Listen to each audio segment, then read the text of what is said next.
The history of horror film music continued. By the time we get to the 40s, we get into a lot of, sequels, I guess. We get the Bride of Frankenstein, the House of Frankenstein, the Son of Frankenstein, the Daughter of Frankenstein, and Abbott Costello meets Frankenstein, and the Wolfman finally comes in, the Cat People, all kinds of these interesting films that Universal is putting out, these monster movies, these creatures in the dark, these creatures in the shadows that scare us. But, they're kind of separated. You always know that they're movies that you're watching. It comes later where it becomes a little more psychological. There's a couple other things going on in the studios at this time. They have a composition department. Composers are hired as an everyday 9-to-5 job. You wake up, you go, and you work at Universal. Some of those composers, Hans Salter and Frank Skinner, were some of the guys that did a lot of the horror and monster movie type stuff. David Raksin was around, and Bernard Herrmann was also starting to come into town. All of these things are all happening in the late 40s, early 50s.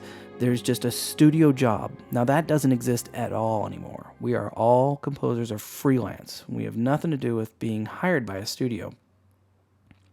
In the 50s, we had World War II, the invention of nuclear bombs, Roswell, and a couple other things that really started to influence films, and specifically horror movies. The Creature from the Black Lagoon, Godzilla, anything that includes nuclear energy affecting something started to come into play. There was a really cool film called Them with music by Bronislaw Kapier. Let's take a listen to that.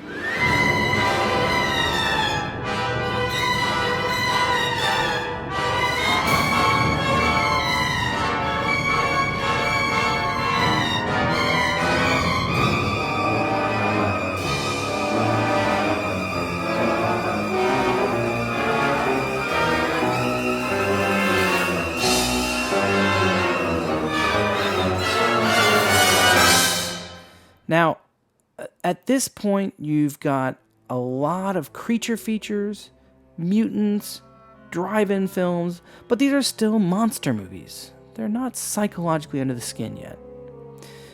In the 60s, we start to see things change and shift a bit more to suspense and thrillers.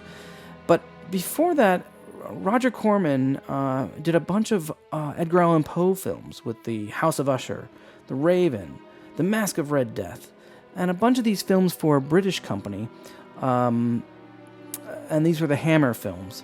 A lot of these were scored by a composer named Les Baxter, and we are at the point of creature features, monsters, and mutants. We haven't really landed at the pinnacle or change of what I consider the moment horror music was truly, truly born. And that came in 1960 by Alfred Hitchcock.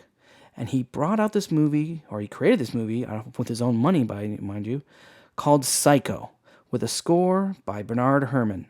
Now that is when things changed.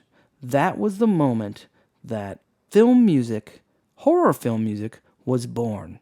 The full, true, under-your-skin, contemporary, modern, slashing string chords, a tremendous amount of emotional content happening that got under the skin, that also matched visually. It was no longer creatures with their arms out front or monsters that go boo in the middle of the night.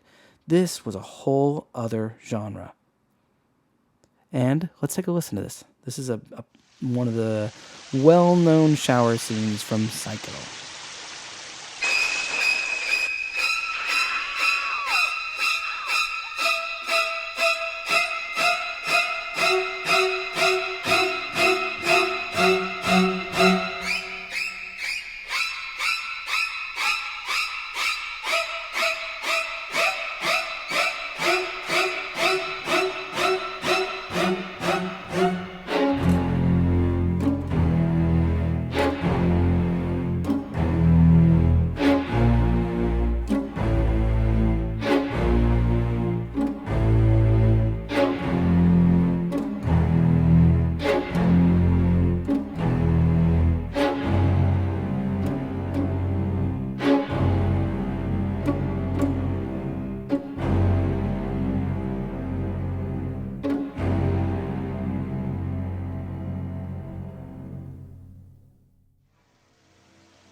And there you have it. That's where I'm going to stop this video. I will continue with the history of horror film music in my next video. Make sure to like this video if you like it, and subscribe below, and come back next week for the next installment. See you then.